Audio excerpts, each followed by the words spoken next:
सोचो, अगर तुम एक दिन उठो और डिसाइड करो कि तुम बाहर नहीं जाओगे, फिर अगला दिन, फिर अगला, और धीरे धीरे पूरी दुनिया तुमसे दूर होती चली जाए, और एक दिन तुम रियलाइज करो कि तुमने सिर्फ कुछ दिन नहीं, पूरे 10 साल अपने आप को एक कमरे में बंद करके गुजार दिए।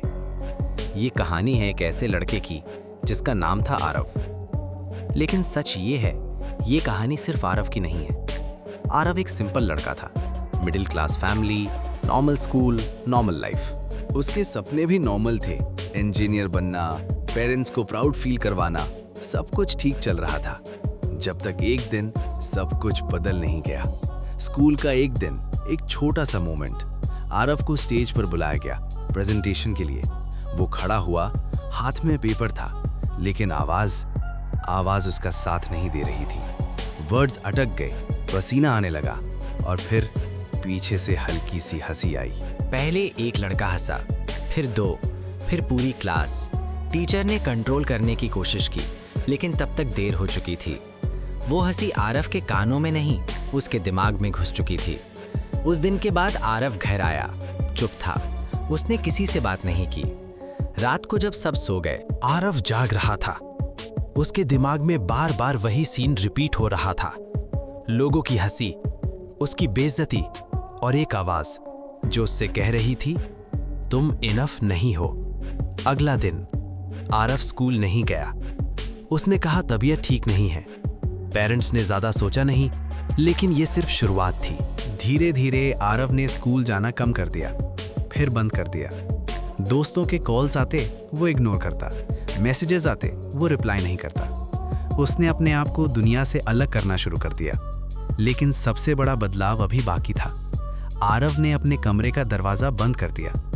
पहले वो सिर्फ ज्यादा टाइम रूम में रहने लगा, फिर वो सिर्फ रूम में ही रहने लगा, और फिर वो रूम ही उसकी पूरी दुनिया बन गया। शुरू में पेरेंट्स को लगा ये एक फेज है, हर टीनेजर की लाइफ में आता है। लेकिन महीने बीत गए और कुछ चेंज नहीं हुआ। आरव का रूटीन टूट चुका था। वो रात को जागता, दिन में सोता, खाना भी कभी कभी ही खाता। उसकी आंखें हमेशा स्क्रीन पर होती। फोन, लैपटॉप, इंटरनेट, ये सब उसके लिए एक नई दुनिया बन चुके थे। एक ऐसी दुनिया जहां वो कंट्रोल में था, जहां कोई उसका मजाक नहीं उड़ा रहा था, जहां वो अपनी आइडेंटिटी छुपा सकता था। ऑनलाइन आरव कॉन्फिडेंट था, लोग उसे पसंद करते थे, उसकी बात सुनते थे। लेकिन रियलिटी में वो धीरे धीरे खुद को खो रहा था। साल बीतने लगे, 1 साल, 2 साल, 3 साल। घर वाले परेशान थे।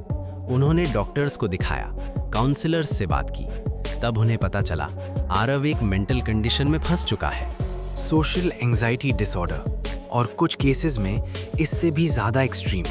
जापान में इसे हिकिकोमोरी कहते हैं, जहां लोग महीनों नहीं, सालों तक अपने कमरों में बंद रहते हैं, रियल दुनिया से पूरी तरह डिस्कनेक्टेड।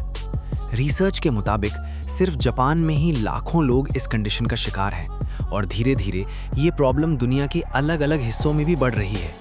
आरव भी उन्हीं में से एक बन चुका था। 5 साल बीत गए। अब आरव के लिए बाहर जाना सिर्फ मुश्किल नहीं, इम्पॉसिबल लगता था। और फिर एक दिन 10 साल बाद आरव ने दरवाजे की तरफ देखा।